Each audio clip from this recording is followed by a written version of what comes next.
um comandante de submarino americano desafia as probabilidades e retorna para uma patrulha final. Ele leva os limites da guerra submarina a um novo nível, para criar um papel maior para os submarinos americanos em uma possível invasão das ilhas japonesas. Ele era um homem muito agressivo que queria fazer de tudo para ferir o inimigo e estava disposto a correr enormes riscos para conseguir isso. Ele está determinado a se aposentar em grande estilo.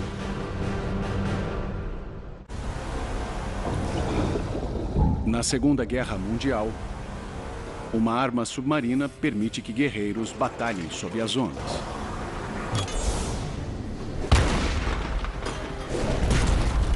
Com destreza, força e tenacidade, seus inimigos revidam. Revolucionária, mas ainda primitiva, é uma tentativa desesperada para mudar o curso da guerra. Suas histórias são lendárias. Inferno Submarino. Invasores submarinos. 23 de janeiro de 1945. USS Barb segue em frente em águas muito rasas. 30 metros. Eles vão pela superfície em direção ao porto de Namquam, na China ocupada. 25 metros. 20. Após semanas patrulhando, eles ainda têm 12 torpedos. 15 metros. Para passar por águas rasas, o capitão ordena que suas ogivas sejam ajustadas para viajar a uma profundidade de 1,8 metros. Antes da guerra, ninguém imaginaria algo assim. Na verdade, havia oficiais de submarinos que conversavam sobre operar na superfície à noite. E geralmente eram chamados de idiotas. 12. A situação precária deixa um novo tripulante nervoso. Capitão. Capitão do Barb, o comandante Eugene Fluke já era um veterano experiente. Ele serviu a bordo de submarinos antes do começo da guerra. A tripulação observa, enquanto radares ajudam a explorar a frente. Capitão, o porto está cheio de navios, a 16 quilômetros. O radar revela uma aglomeração de 30 navios em 3 linhas e ancorados a uma distância de 460 metros entre eles. Homens, preparem os torpedos. Fluke precisa executar o plano cautelosamente. A tripulação estima que os navios criam um alvo com 3.800 metros de largura. Eles planejam espalhar os torpedos na esperança de atingir mais de um navio. Após o ataque, eles precisam recuar 30 quilômetros através do mesmo canal raso. Disparar 1. Disparar 2. Eles disparam torpedos num alcance de cerca de 3.100 metros. Disparar 3. Disparar 4. Leme direito, força total. Com uma virada rápida, eles disparam os torpedos da popa e se posicionam para a fuga. Disparar 7. Disparar 8. Torpedos na rota, retos e normais.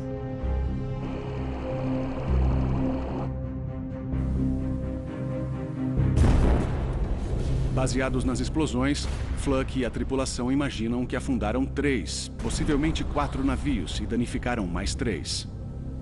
Espiões locais iriam confirmar mais tarde os resultados do ataque. Esse feito foi incrível, especialmente em janeiro de 1945. Para os americanos é como uma faca de 2 gumes. Por um lado, a campanha deles foi muito bem sucedida. Eles afundaram vários navios e agora não restaram muitos. Então, muitos desses capitães de submarinos retornaram a Pearl Harbor e Midway e eles não gastaram todos os torpedos. Os submarinos agressivos de 1943 e 1944 foram retirados das batalhas. A essa altura, os japoneses perderam cerca de 4 milhões de toneladas de carregamentos. A situação estava ficando desesperadora. Não haveria nenhum cargueiro que retornaria às ilhas japonesas depois de março de 1945.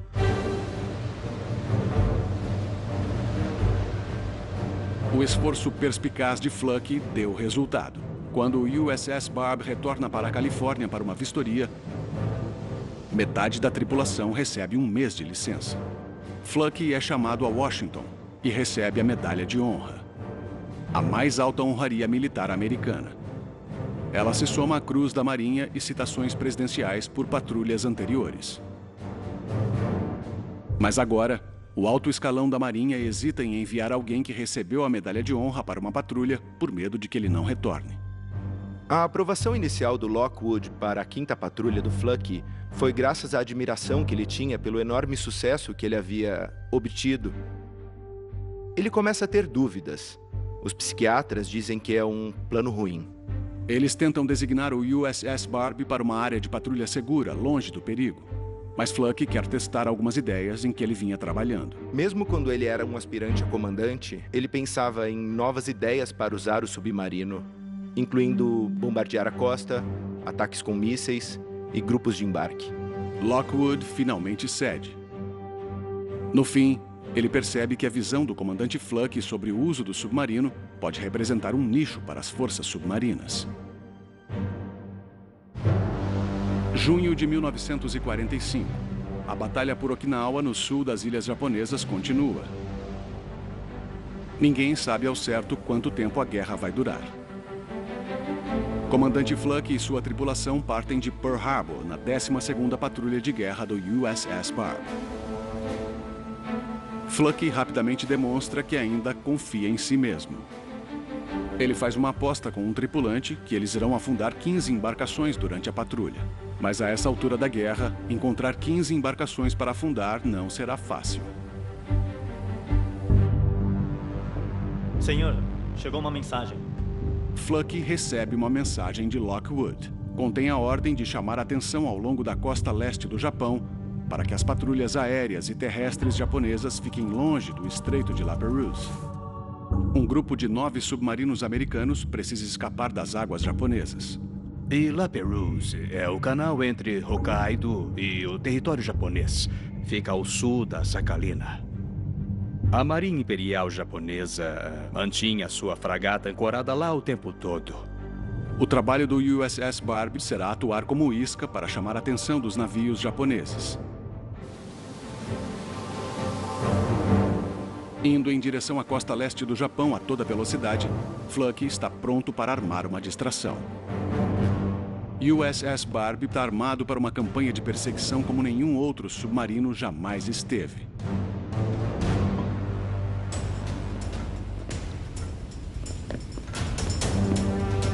Usando as armas do convés, eles anunciam a presença deles afundando 2 lugres, pequenos barcos usados nas águas costeiras. Fogo!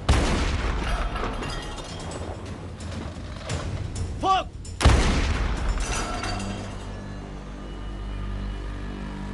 Com 2 navios afundados, eles seguem ao sul ao longo da costa.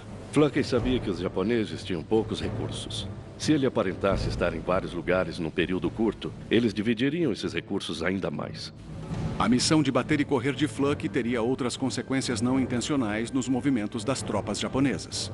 A invasão do Barbie parou as cargas entre Hokkaido e Sakhalina por vários dias. E também moveu as forças armadas da Sakhalina para o sul, em Hokkaido, para se prepararem para a invasão americana no Japão. Depois de atacar ao longo da costa, Fluckey vai de novo para o norte para atrair navios de guerra do Estreito de La Pérouse. 22 de junho, 2 horas depois da meia-noite, USS Barbie segue para o porto de Sherry enquanto a cidade de 20 mil habitantes dorme. Plantas industriais povoam a costa. Destruir fábricas danificaria ainda mais a indústria japonesa. Usando o USS Barbie como plataforma, a tripulação inicia um ataque sem precedentes. Fluckey planeja cobrir o porto com mísseis poderosos com ogivas explosivas. Originalmente projetados para serem lançados de caças, esses mísseis haviam sido usados a bordo de lanchas de desembarque no ataque a Okinawa no começo do ano. Mas nenhum submarino jamais havia iniciado um ataque com mísseis do seu convés. Eles posicionam o Barbie a 4.300 metros da costa para atacar a cidade. À 1h50 da manhã, Fluckey dá a ordem para preparar os mísseis. O capitão de mísseis Saunders monta o lança-mísseis e o carrega com 12 foguetes. Abaixo do convés eram feitos outros preparos. Fluck sabia que o moral era um componente importante em um submarino. Obviamente, você estava envolvido em longas patrulhas de guerra em condições muito apertadas. Então, ele criou uma tradição de colocar cerveja no banheiro dos oficiais, para que no final de um ataque bem-sucedido ele pudesse recompensar sua tripulação. Submarinos americanos não deveriam levar álcool, mas Fluck violava um pouco as regras porque ele sabia que o moral era mais importante. Fluck lutou para expandir o papel dos submarinos para além de afundar navios comerciais. Agora ele precisa aguardar para ver se o plano dele termina com choro ou com estouro. Junho de 1945. No lado norte da ilha japonesa de Hokkaido, um comandante de submarino americano prepara um ataque sem precedentes. Ataques com mísseis por submarinos jamais haviam sido realizados. A Marinha dos Estados Unidos estava começando a usar mísseis em navios de superfície, então usá-los em submarinos era algo novo. Cada míssil estabilizado por giro tem quase 1 metro de comprimento, com uma cabeça de foguete, motor e detonador, e contém mais de 4 quilos de explosivos. O lança-mísseis pode ser ajustado para disparar em ângulos de elevação de 30, 35, 40 ou 45 graus. A carga de 12 mísseis alimenta o pente através da gravidade.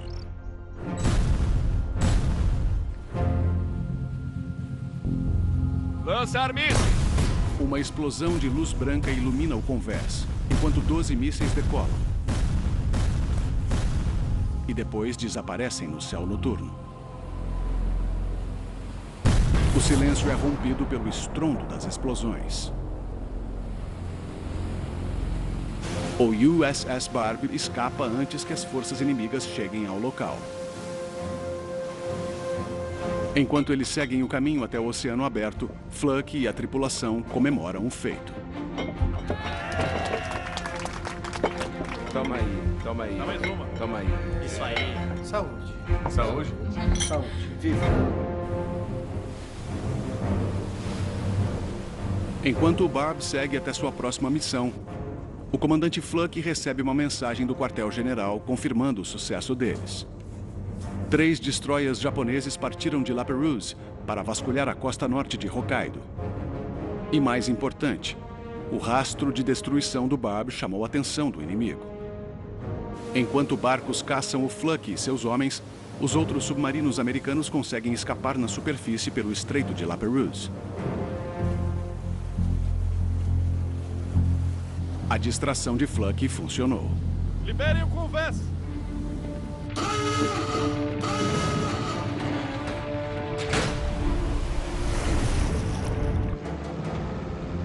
Mas agora, todos os navios de guerra e aviões japoneses da região procuram o USS Barb. 2 dias depois, Mar de Okhotsk, norte do Japão. Apesar do fato de ser verão, o clima não é nada ameno. Eles estavam lá em cima, perto do Ártico. E, mesmo sendo verão, eles vestiam parcas e agasalhos e casacos toda vez que iam ao convés. Eles vão quebrando pedaços de gelo. Após dias não vendo nada além de vida selvagem e icebergs, um vigia detecta movimento abaixo do horizonte. Leva um instante, mas a tripulação percebe que eles estão vendo algo que não faz sentido. Fluck observa. Ele vê uma miragem comum no Ártico, causada por inversões de temperatura que fazem uma lente atmosférica. Aparecem imagens que deveriam estar longe demais para serem vistas, mas acima ou abaixo do horizonte, ou mesmo invertidas, como um espelho de parque de diversões. Após uma observação cuidadosa, eles percebem que as formas minúsculas são um comboio. Eles até notam pequenas ondas saindo das proas. A tripulação estima que os navios estejam a mais de 40 quilômetros e eles começam a perseguição. O comboio viaja em direção ao sul, em águas rasas, que os marinheiros chamam de curva de 10 braças. Se eles conseguissem ficar dentro da curva de 10 braças, seria muito difícil se aproximar ou atacá-los. Eles ficavam próximos à costa durante o dia e se escondiam em portos à noite. Tentavam dificultar ao máximo um ataque americano. Porque os americanos não conseguiam mergulhar fundo o suficiente para escapar das bombas de profundidade. Fluck sabe que é arriscado, mas ele decide perseguir o alvo. Por volta das 7 da noite, eles se aproximam do comboio. Mas com os dias ao norte muito longos e uma lua cheia nascendo, Fluck sabe que ele será facilmente visto. Ele submerge o Barbie para a profundidade de periscópio e começa a se aproximar em alta velocidade. A tripulação carrega 9 torpedos elétricos Mark 21 e um torpedo elétrico Mark 28 nos tubos. Homens, preparem os torpedos. A essa distância, a tripulação do Barbie identifica os navios que eles estão perseguindo. O comboio inclui 2 cargueiros médios, um transportador menor e as escoltas deles. A tripulação identifica o líder da escolta como um destroyer, que eles chamam de Terutsuki. Terutsuki era da classe Akizuki, cheio de armamentos.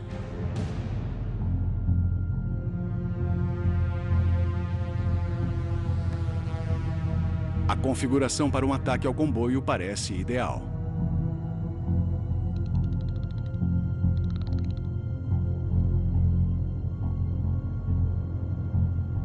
De repente, o comboio faz uma curva fechada a oeste, buscando abrigo próximo à costa. Barbie perde a chance. Baixar periscópio. Com os navios fora de alcance, Fluck segue em frente tentando posicionar o Barbie para um ataque no dia seguinte, quando os navios estiverem em águas mais profundas.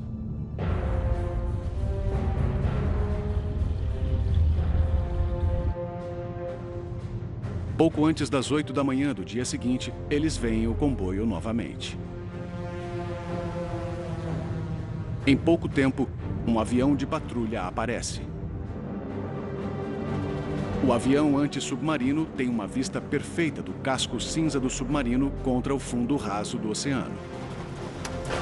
E pune o Barbie com 2 bombas aéreas. O casco pressurizado range e lâmpadas quebram. Terutsuki deixa o comboio e se junta à luta, contribuindo com bombas de profundidade, forçando o Barbie a águas profundas para se proteger. Quando o Barbie atinge a profundidade de 36 metros, o Terutsuki lança bombas de profundidade em um padrão único.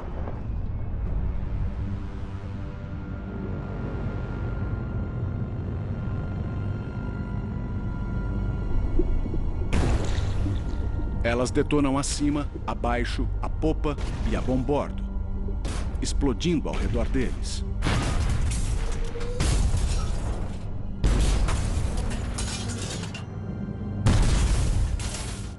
Os japoneses estão desesperados para passar com o comboio de suprimentos.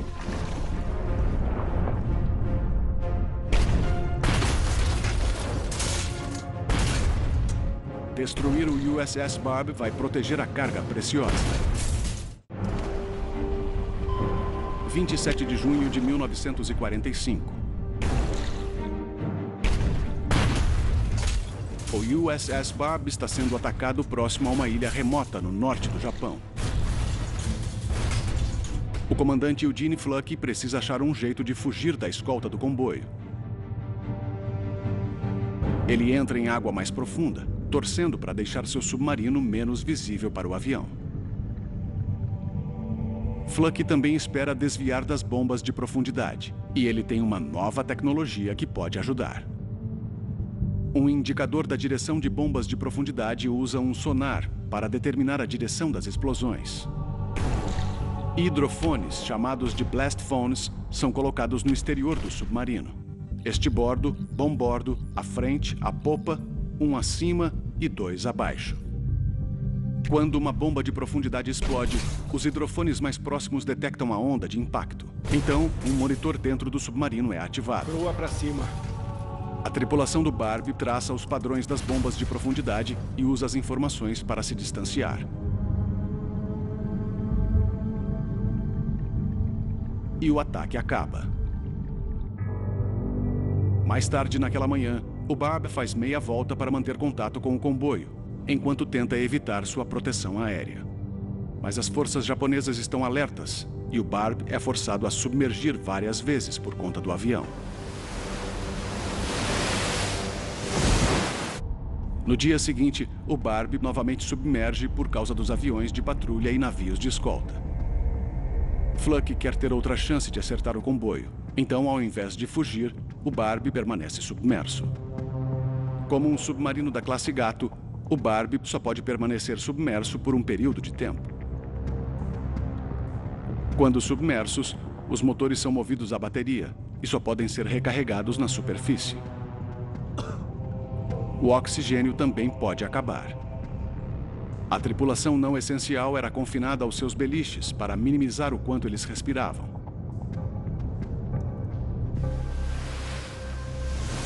Depois de 18 horas seguidas, com o céu escuro, o USS Barb pode finalmente vir à superfície e as escotilhas são abertas ao ar fresco.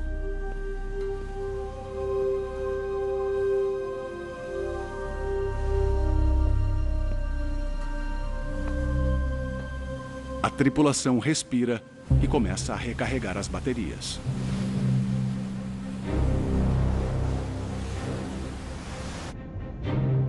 Em 29 de junho, por volta de 1 da tarde, o USS Barb finalmente chega perto do comboio o suficiente para a ação. Fluck vai para as águas mais rasas para um ataque. Postos de combate.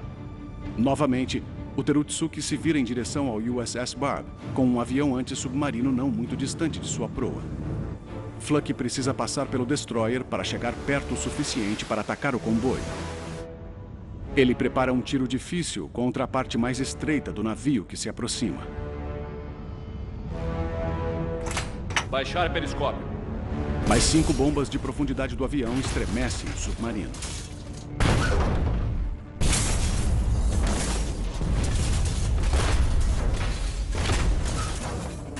Subir periscópio.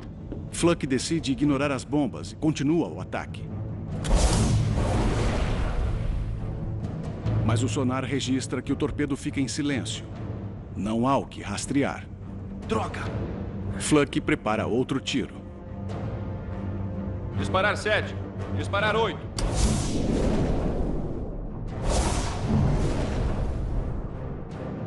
Os torpedos estão fundos demais e passam debaixo da quilha do navio.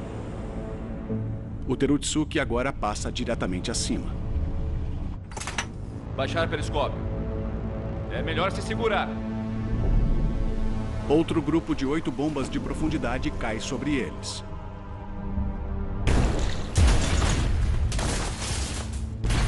As explosões das bombas de profundidade balançam o submarino.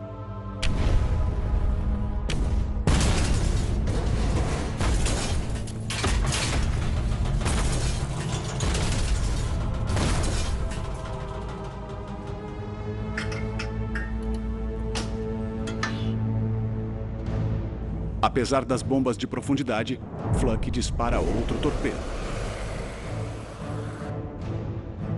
O sonar registra mais silêncio. O torpedo falhou. Fluck está sem sorte.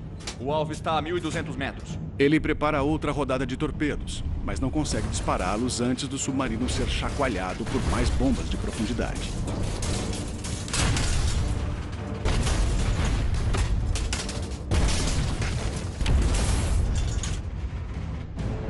Fluck está determinado a destruir o navio e quer ficar o mais perto possível antes de disparar novamente para garantir o acerto. Ele sabe que o torpedo precisa de 550 metros para se armar. Enquanto o navio se aproxima de sua posição, Fluck espera até o último momento para disparar. Disparar 1. Ele libera outra leva de torpedos ao navio que se aproxima.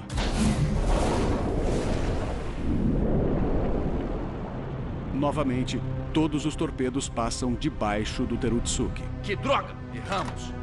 Baixar periscópio. E o Terutsuki solta outra chuva de explosivos.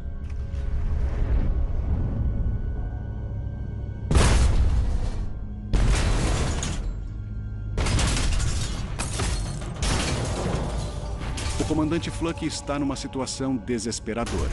O fracasso dos torpedos significa que ele precisa encontrar um jeito de escapar. O USS Barb está sob ataque e encurralado em águas rasas.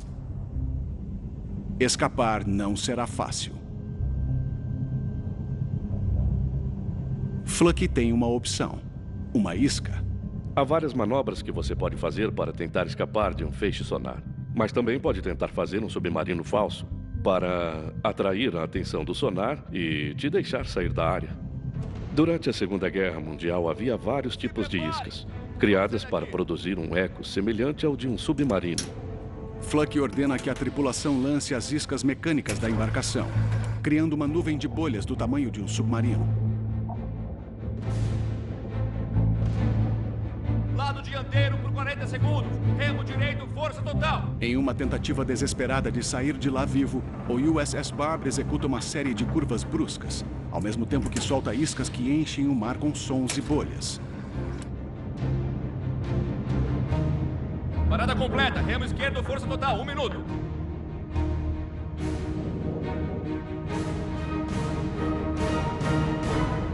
Finalmente, as manobras do Fluck enganam as escoltas e eles escapam para o oceano aberto. Durante o conflito de vários dias, 9 torpedos foram disparados sem nenhum acerto. Por outro lado, o USS Barb aguenta 14 ataques de pelo menos 44 bombas de profundidade. Eles tiveram sorte de saírem vivos. Fluck concluiu depois que os torpedos falharam tanto porque a água era muito rasa. Subir periscópio. Quanto ao Barb, acho que a parte interessante sobre ele e sobre o Fluck é que eles são o modelo do capitão de combate agressivo em uma guerra de verdade. Ele era realmente o tipo de pessoa que você tinha que colocar no comando dessas embarcações, porque elas eram muito perigosas, os riscos eram terrivelmente altos. Então esse homem que é muito agressivo quer fazer o que for possível para ferir o inimigo e está disposto a correr riscos incríveis para conseguir isso. 4 dias mais tarde, o Barb vê outro navio. O pequeno cargueiro navega em zigue-zague. Então Fluck decide testar um de seus torpedos rastreadores. Após o ataque frustrante ao Terutsuki, Fluck coloca 4 caixas de cerveja na geladeira para dar sorte. O USS Barb dispara o torpedo rastreador.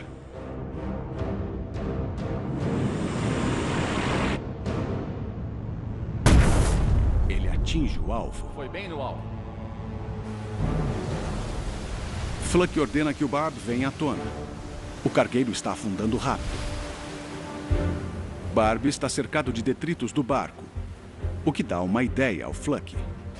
Ele ordena que uma pequena equipe vá até a embarcação que está afundando para recuperar qualquer documento que possa fornecer informações sobre as condições locais.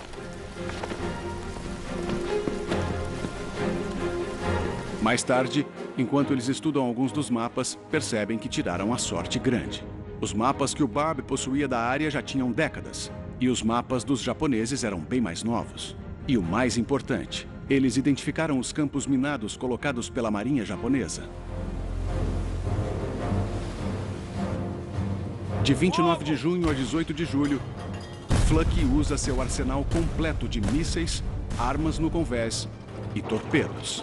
Eles afundam um cargueiro, destroem uma estação de comunicação, uma caserna, e bombardeiam uma cidade industrial.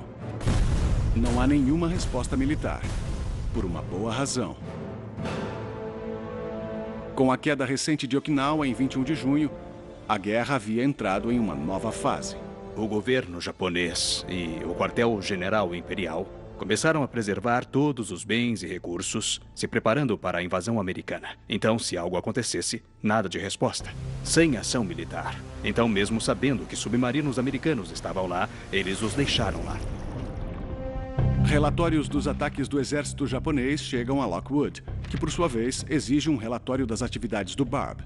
Comandante Fluck quebra o silêncio no rádio para transmitir um relatório das ações do USS Barb. Por sua vez, o alto escalão da Marinha compartilha os relatórios com outros capitães de submarinos. Os submarinos recebem esses relatórios sobre os feitos do comandante Fluck da Força Submarina do Pacífico.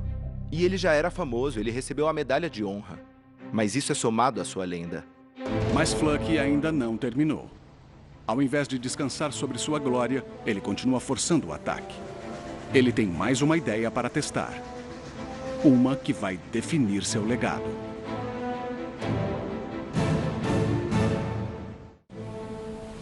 18 de julho de 1945. O USS Barb está na costa leste, no norte do Japão. O comandante Eugene Fluke cogita um alvo incomum para o submarino. Ele havia estudado os mapas e feito observações e percebeu que havia um trem que viajava naquele ponto da ilha Karafuto. A infraestrutura nesta ilha era menos desenvolvida que na ilha principal. A ferrovia que ficava ao longo da costa era praticamente o único meio de levar coisas da parte sul para o norte e da parte norte para o sul. Fluke decide que ele quer atacar o trem e os trilhos para causar o máximo de dano ao esforço bélico japonês. Esse tipo de precisão necessita de algo além de armas no convés ou mísseis. Membros da tripulação precisarão desembarcar e plantar explosivos em solo japonês. O comandante Fluke tinha explosivos a bordo do submarino que utilizavam um timer. Eles reconheceram que o timer era um problema porque ele não sabia que horas o trem ia passar. Ele também percebeu que uma detonação remota não ia funcionar, porque para isso alguém teria que ficar em terra. Se Fluke quiser explodir o trem e os trilhos, eles terão que pensar em outra solução. Ao ser confrontado com o desafio, ele pediu feedback da tripulação e recebeu uma resposta de um dos seus eletricistas, Hatfield. Sendo descendente direto da famosa disputa entre os clãs Hatfield e McCoy, Billy R. Hatfield sabe como criar o caos. Hatfield havia trabalhado numa ferrovia em West Virginia e ele sabia que o trem fazia com que os trilhos cedessem.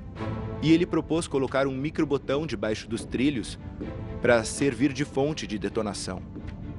Era um plano inovador. Eles usariam um dos explosivos de 25 quilos que todo submarino carrega, no caso dele precisar ser destruído para não cair em mãos inimigas. Hatfield vai fazer um microbotão para ativar o circuito explosivo e colocá-lo em um bloco de madeira. Deve funcionar mais ou menos assim. O microbotão e o explosivo são ligados a uma bateria. Quando o trem passar por cima, a movimentação do trilho deve acionar o botão e fechar o circuito, ativando o detonador que aciona os explosivos.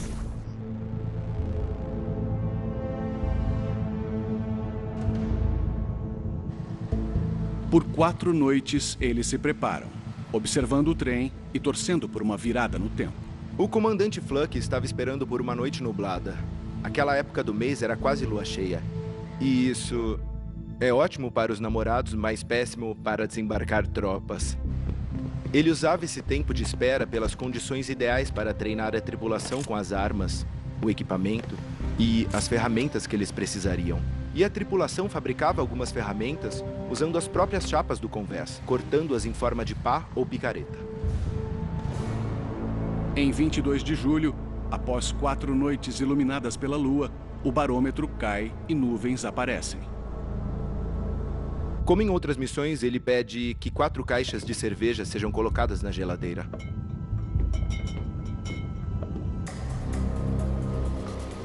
A 870 metros da praia, o Barb para e põe na água os botes infláveis. Mas uma noite nublada significa baixa visibilidade para os invasores. Então eles ficaram um pouco fora do curso. E ao invés de chegarem na praia que queriam, eles chegaram no quintal de alguém.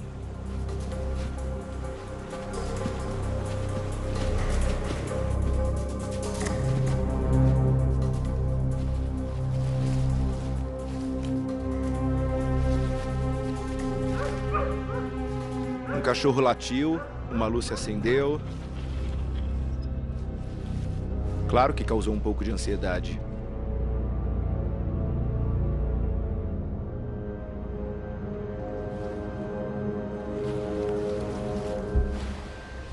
A bordo do submarino, Fluke e a tripulação só podem imaginar que os invasores chegaram em segurança. Eles deram a volta na casa sem serem vistos. Mas aí eles foram parar no meio de umas plantas grandes. Pelo periscópio parecia mato alto, mas fazia muito barulho para eles atravessarem.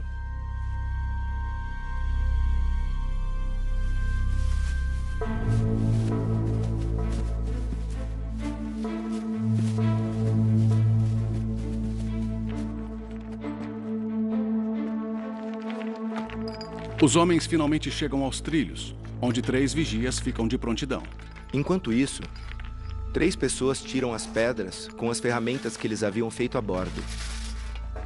Mas estava fazendo muito barulho. Em determinado momento, eles são interrompidos pelo maquinista John Marcuson. O Marcuson achou que havia uma torre d'água ao lado dos trilhos. E eles descobriram que, na verdade, era uma torre de vigia e ocupada. Como as pancadas das pás e das picaretas faziam muito barulho, eles continuaram tirando as pedras com as mãos.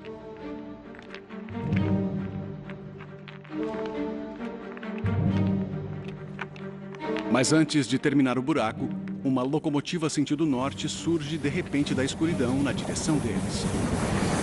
Eles tentaram se esconder no último instante.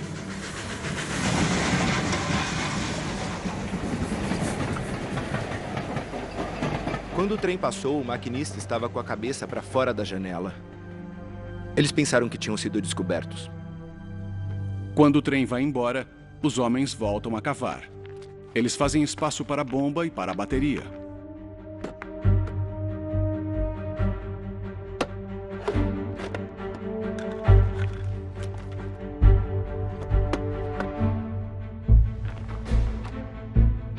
O passo mais crítico e mais perigoso dessa operação era conectar o microbotão aos explosivos. O comandante Fluck estava tão preocupado com isso ao conversar com os homens antes da operação que ele disse para todos deixarem a área quando Hatfield estivesse fazendo a conexão. Ao invés disso, todos ficaram ao redor do Hatfield, observando ou supervisionando a operação.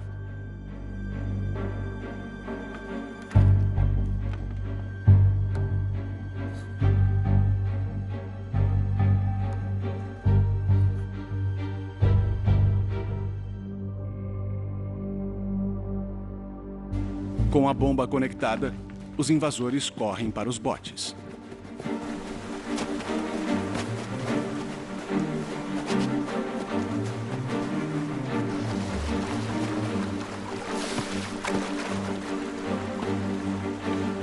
O grupo envia o sinal enquanto saem da praia. São eles. O submarino chegou muito perto da costa. Mas foi muito difícil para uma tripulação sem treinamento e em botes infláveis. 1h45 da manhã. Um rastro de fumaça branca aparece de repente, vindo pelos trilhos. Era um trem que estava indo para o norte transportando um contingente militar e acabou chegando muito mais rápido do que eles gostariam. –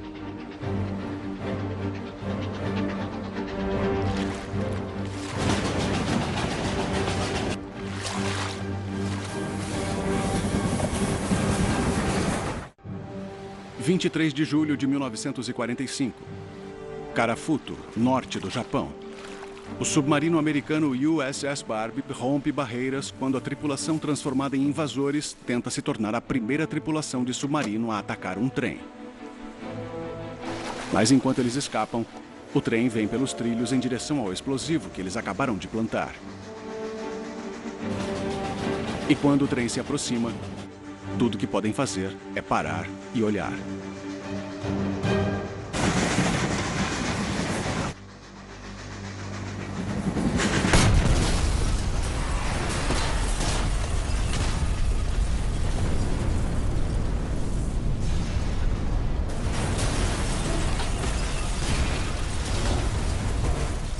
Os relatórios do Barb diziam que os destroços desse trem foram lançados a 60 metros, e eu não duvido. O resultado depois disso foi um incêndio enorme e, é claro, várias explosões secundárias, então deve ter sido muito espetacular. Quando eles viram a explosão e sentiram o tremor, o tempo parou. Eles congelaram e absorveram aquilo. E aí a realidade bateu. Eles começaram a remar de novo. E o comandante começa a manobrar o submarino para sair.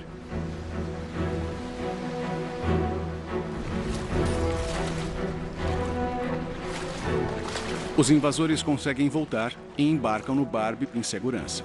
E o submarino sobe na escuridão.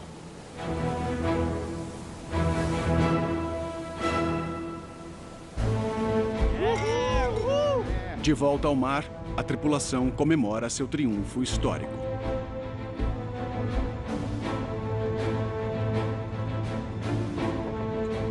Acho que da perspectiva do Fluck, quanto mais você lê sobre os relatórios das patrulhas dele, esse é um cara que é completamente agressivo ao extremo. E que levava essa guerra pro lado pessoal. Sabe, ele queria fazer o possível para ferir os japoneses. E agora que não há mais barcos para afundar, significa que eu preciso lutar essa guerra contra os japoneses no território deles. E é isso que ele fez. Baixar periscópio.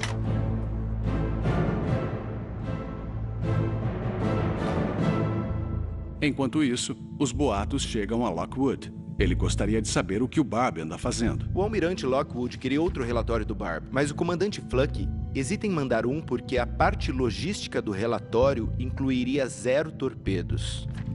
E foi assim. A falta de torpedos fez com que ele recebesse a ordem de Lockwood para voltar para casa. Subir periscópio. Mas Fluck ainda não está pronto para encerrar sua patrulha. Sem se surpreender, o comandante Fluck recebeu a ordem de voltar para casa e decidiu voltar através da rota mais destruidora possível. Ele sai num ataque de mísseis e armas ao longo de diversas instalações na costa.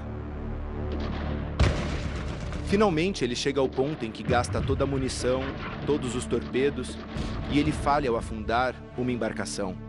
Ele decide se chocar a ela. Fluck afunda as 15 embarcações que ele precisava para vencer a aposta.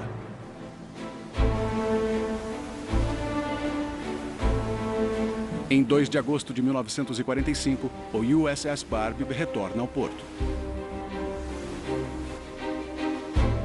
Todas as atenções estão no lendário submarino quando ele entra no porto.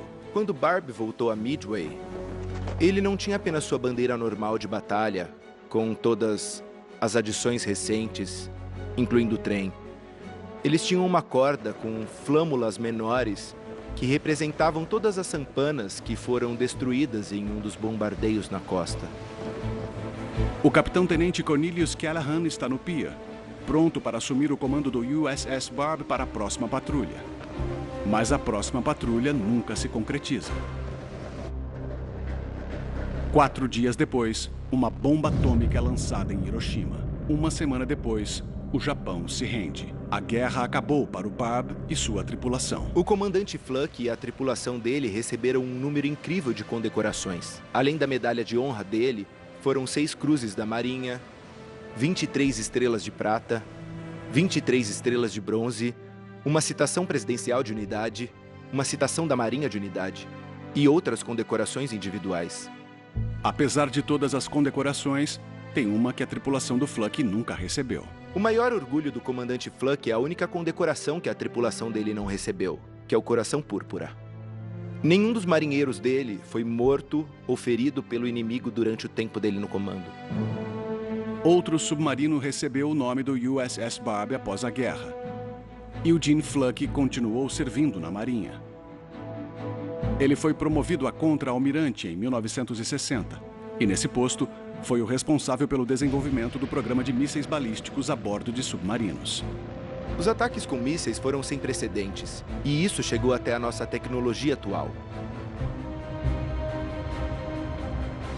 O comandante Fluck recebeu a medalha de honra na 11ª Patrulha de Guerra do Barb, mas a 12ª Patrulha é a que ficou marcada para os tripulantes de submarinos.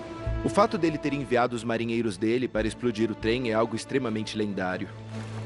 Fluck idealizava e depois demonstrava novas maneiras de lutar a partir de submarinos. Versão brasileira Dubbing Company Campinas. No interior do Alasca selvagem, uma das competições mais difíceis no mundo,